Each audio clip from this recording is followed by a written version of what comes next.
Inside the Palace of Westminster, where the British Parliament sits, there is a seat in the House of Commons under gallery, near the entrance to the chamber, that is reserved for a man who is not a Member of Parliament, was not elected by any member of the public, and does not work for the government. His office was created on the 6th of February 1571, and it has never once been abolished, suspended, or reformed.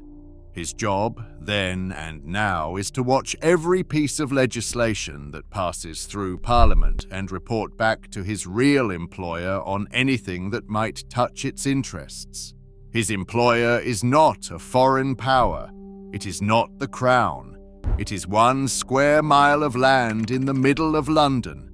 And here is the thing. That reserved seat is not even close to being the strangest fact about the place he works for. Because in that square mile, in a functioning part of a modern democracy, companies vote in elections, not the people who own them. The companies themselves appoint voters, in numbers based on how many staff they employ. And those appointed voters outnumber the actual human residents of the square mile roughly 3 to 1. Everywhere else in Britain, that system was abolished more than half a century ago. Here, in the 21st century, it was not merely kept, it was expanded by Act of Parliament under a Labour government. This video is about how that is possible. How 1 square mile of Britain has kept its own government, its own police force, its own private funds, and its own man watching Parliament through 1,000 years in which every other ancient institution in the country was conquered, beheaded, reformed, merged, or abolished. And I will tell you now, the answer is not the one the internet will give you. There is a popular version of this story, full of secret sovereignty and hidden vetoes, and parts of it are simply false. We will correct those parts on the way through, because the documented truth needs no exaggeration. The documented truth is that the City of London survived 1,000 years of kings, revolutions, and reformers for one consistent reason. At every single moment when power came to its boundary, the people holding that power needed the city's money more than the city needed them. To see the boundary itself, go to the western edge of the square mile, where Fleet Street becomes the Strand, at the spot called Temple Bar. A monument stands in the middle of the road, and on top of it, a dragon. Cast in metal, wings raised, holding a shield. There are dragons like it all around the perimeter of the city, small ones on plinths at the roadsides, marking the line where the City of London ends and the rest of London begins. Millions of people cross that line every day without noticing it exists. But the dragon marks something real. It marks the line that in 1,000 years, no ruler of England ever managed to erase. Keep that dragon in mind. We will come back to this exact spot more than once, because remarkable things have a habit of stopping there. Start at the beginning, which is older than England's monarchy in its current form, older than Parliament, older than most of the countries on the map of Europe. London was a trading city under the Romans, and it was a trading city under the Saxons. And by the time the decisive year of 1066 arrived, it was the richest prize on the island. William of Normandy landed that autumn, destroyed the English army at Hastings, and did to England what conquerors do. He took it. Towns that resisted him were burned. The north of England was so brutally suppressed that the land was still recorded as waste in the survey books 20 years later. But when William reached London, something different happened. The city was walled, rich, organized, and defiant, and William, fresh from killing an anointed king, looked at it and chose not to storm it. He circled it. He burned Southwark across the river. He waited, and then he negotiated. Within months of his coronation, William issued a charter to the City of London, and that document still exists. It is a small strip of parchment, and it is written not in Norman French, the language of the conquerors, but in English, the language of the conquered, which tells you who it was designed to reassure. In it, the man who had just taken an entire kingdom by force promises the citizens of London that they shall keep all the laws and rights they enjoyed under the old king, and that he will protect them. Think about what that document is. It is the conqueror at the absolute peak of his power, putting in writing that this one city would not be conquered in the way everything else was conquered. Why? Not sentiment. William needed what London had: the money, the trade, the port, the merchants and their networks. A burned London was worthless to him. A cooperative London could fund a kingdom. So the pattern of the next 1,000 years was set in the very first year. The most powerful man in England arrived at the city's edge, and instead of walking through it as an owner, he made a deal at the boundary.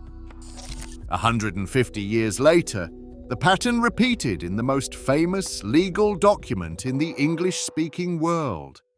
In 1215, when the barons forced King John to seal Magna Carta at Runnymede, the City of London was in the rebellion up to its neck, and it collected its payment in writing. There is a clause in Magna Carta, and it is one of the very few clauses of the original that has never been repealed, and remains on the statute book to this day, guaranteeing that the City of London shall have all its ancient liberties and free customs. Read that carefully. Almost every other promise in Magna Carta has been repealed, replaced, or superseded over 8 centuries of lawmaking. The promise to the city is still live law. The kings who came after John borrowed from city merchants constantly to fight wars, to pay ransoms, and monarchs in real difficulty pawned crown property to raise city money. A king can command many things. He cannot command credit. Credit has to be granted, and the city granted it at a price, and the price was always the same. Confirm the liberties. Respect the boundary. Then came the century when a king finally tested the boundary with force, and it is worth slowing down for, because it is the clearest demonstration in the whole story. In January 1642, King Charles I, locked in a power struggle with Parliament, did something no monarch had done before. He entered the House of Commons personally, with armed men, to arrest 5 members of Parliament he accused of treason. The 5 men were not there. They had been warned, and they had fled. And where does a man hide when the King of England is hunting him? They fled east into the City of London, behind the Dragon Line. Days later, the king followed and went to the city's Guildhall in person to demand that the corporation hand the 5 members over. The city refused him. The King of England stood inside that square mile, asked for 5 of his own subjects, and was sent away empty-handed with hostile crowds pressing around his coach. Within a week, Charles left London entirely. He would only ever return to it as a prisoner. In the civil war that followed, the city's money and militia went to Parliament's side, and the war Parliament's side won ended with the king's execution. I want to be careful here, because this channel does not do mythology. The city did not defeat Charles I. Armies did, and a parliamentary cause that spanned the country. But follow the money in that war, and you keep arriving at the same square mile, and the lesson every subsequent ruler absorbed was blunt. The last king who tried to reach inside the city's boundary against its will lost London, then lost the war, then lost his head. No monarch ever tried again. And then, half a century later, the relationship between the city and the state stopped being a series of deals and became permanent. And this is the hinge of the entire story. In 1694, England was at war with France, and the government of King William III was, not to put too fine a point on it, broke. Its credit was poor, its taxes insufficient, its needs enormous. The solution came from the city. A group of subscribers, London merchants and financiers, raised £1.2 million, a colossal sum, and lent it to the government permanently. In exchange, the subscribers were incorporated as a bank with special privileges, including the management of the government's debt. That institution was the Bank of England, and the loan it was built on was never designed to be repaid. It was designed to be serviced forever.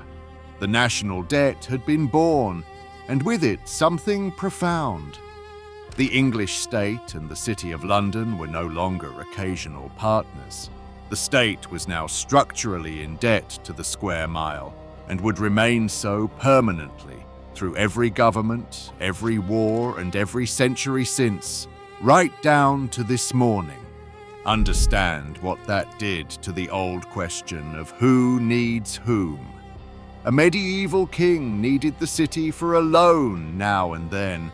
The modern British state needed the city every single day to hold, manage, and roll over its ever-growing debt, to fund its wars against France across the next 120 years, and eventually to run the finances of the largest empire in history. The city was no longer a rich neighborhood with old privileges.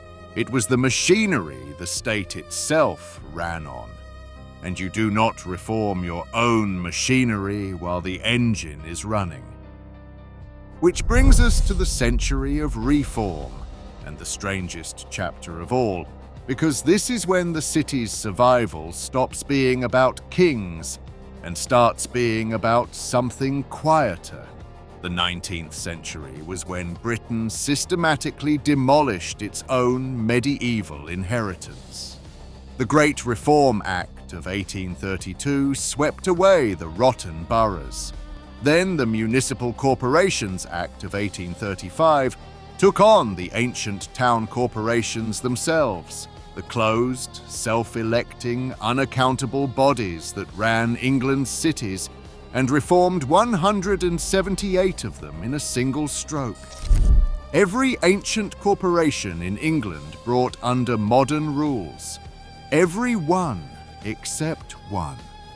The City of London Corporation, the oldest, richest, and least reformed of them all, was left out of the Act entirely. Royal commissions examined the city's government in the decades that followed and recommended change, and the recommendations went nowhere. At the end of the century, when the government of London was reorganized and the new London County Council was created in 1889, the city was excluded again, left as a separate authority inside the capital. And when the whole structure was redone once more in the 1960s to create the Greater London Council and the 32 boroughs, the city was preserved once more, a 33rd unit, unlike all the others, still running on its ancient constitution. Why did the reformers, who feared no bishop, no duke, and no ancient charter, keep stopping at the dragon? Not because they legally could not proceed. Parliament is sovereign and could have reformed or abolished the corporation with an ordinary act any time it chose. That is a point the popular versions of this story get wrong, and we will nail it down properly in a moment. The reason was never legal. It was that by the 19th century, the city was the financial capital of the world, the place the empire's money lived, and every government that looked at the question concluded that the fight was not worth the prize. The corporation, for its part, spent money, hospitality, and patient lobbying making sure the question always looked harder than it was. Survival by indispensability, now upgraded with survival by persistence. The Labour Party tested this proposition harder than anyone. Clement Attlee said it plainly in 1937 that over and over again, this country had seen that there is another power than that which has its seat at Westminster. For most of the 20th century, the abolition of the city corporation was official Labour policy, adopted when the party was young and reaffirmed for decades. Labour formed governments in the 20s, the 40s, the 60s, and the 70s. The Attlee government of 1945 nationalised the coal mines, the railways, and the Bank of England itself. It did not touch the corporation. And in the mid-1990s, under Tony Blair, the party quietly dropped the abolition pledge altogether. Then came the detail that, once you know this story, reads like its punchline. In 2002, a private Act of Parliament promoted by the corporation itself, the City of London Ward Elections Act, passed under that same Labour government. The business vote, which had been abolished across the entire rest of the United Kingdom back in 1969, was not only preserved inside the square mile. The Act expanded it, extending the franchise so that far more firms could appoint voters. Within a few years, the business voters numbered around 24,000, roughly 3 times the residential electorate. The party founded to abolish the anomaly had presided over its enlargement. So now, let us stand in the present day and take an honest inventory. What this 1,000-year survivor actually is, because this is where the internet version of the story and the documented version part ways, and the documented version is the one that holds up. Here is what is true on the record. The City of London has its own local authority, the corporation, older than Parliament, whose origins are so ancient that it holds its rights by prescription, meaning from time immemorial, with no founding charter because it predates the very idea of needing one. It has its own police force, separate from the Metropolitan Police that covers the rest of London. It has its own Lord Mayor, an office dating to 1189, who is a different person from the Mayor of London and rides in a gold coach once a year to swear loyalty to the Crown. It runs elections in which appointed business voters outnumber human residents roughly 3 to 1, under a system expanded in 2002. It maintains funds accumulated over centuries of property and endowment, including an ancient private fund known as City Cash, whose accounts for most of its history were never published at all, and it employs the Remembrancer, the office created in 1571, a lawyer heading a department that scrutinizes every bill before Parliament for effects on the city's interests, briefs members, submits evidence to committees, and observes the Commons from that reserved under-gallery seat. In 2011, that department had a budget in the millions and employed 6 lawyers for the work. Every word of that is documented, most of it on the corporation's own websites and in Hansard. And here is what is not true, and it matters that we say so. You will read that the Remembrancer sits behind the Speaker's chair, He does not. You will read that he can see legislation before members of Parliament can, or intervene in debates. He cannot and has no such rights. You will read in respectable newspapers that the city is the one part of Britain over which Parliament has no authority. That is false, and the cleanest proof is the 2002 Act itself, whose own text notes that the objects of the Act could not be attained without the authority of Parliament. The corporation had to go to Parliament and ask, like anyone else. Even the famous ceremony at Temple Bar, where the monarch travelling into the city is met at the boundary by the Lord Mayor, who presents the hilt of the pearl sword, is not the king asking permission to enter, whatever 1,000 websites say. It is a display of the city's loyalty to the crown, and the monarch needs no one's permission to go anywhere in the realm. But here is the point, and it is the point of this whole episode. The myth says the city survived because it is somehow outside the law, a state within a state that Parliament cannot touch. Strip the myth away, and what remains is more interesting and, if anything, more unsettling. Parliament could always touch the city. William could have burned it. The reformers of 1835 could have included it in the Act. Attlee could have abolished it in 1945 with the same pen that nationalised the Bank of England. Every single one of them had the power, and every single one of them declined to use it, generation after generation for 1,000 years, because at each moment of decision the city had made itself the creditor, the payroll, the engine, the indispensable machine. The city never needed to be above the law. It only ever needed to be more useful than the fight to reform it would be costly. Sovereignty was never the trick. Indispensability was the trick.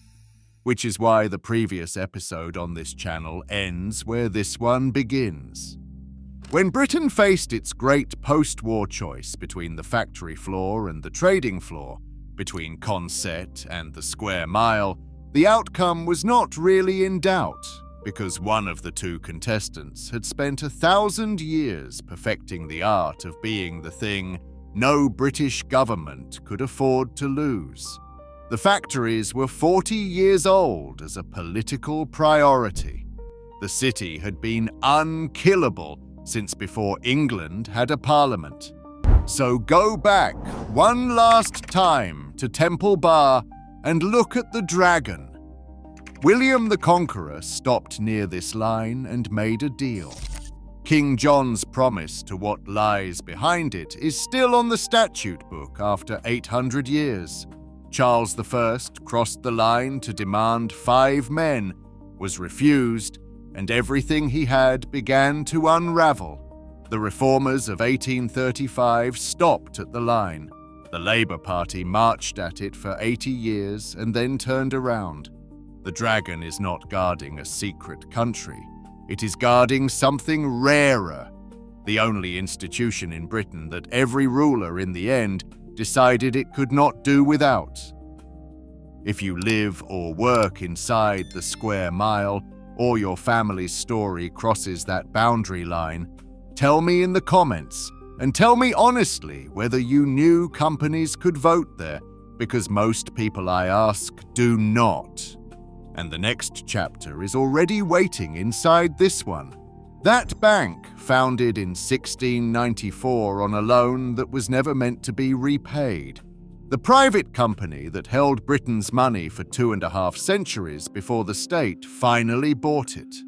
The Bank of England has a stranger history than almost any institution in this country, and it is next on this channel.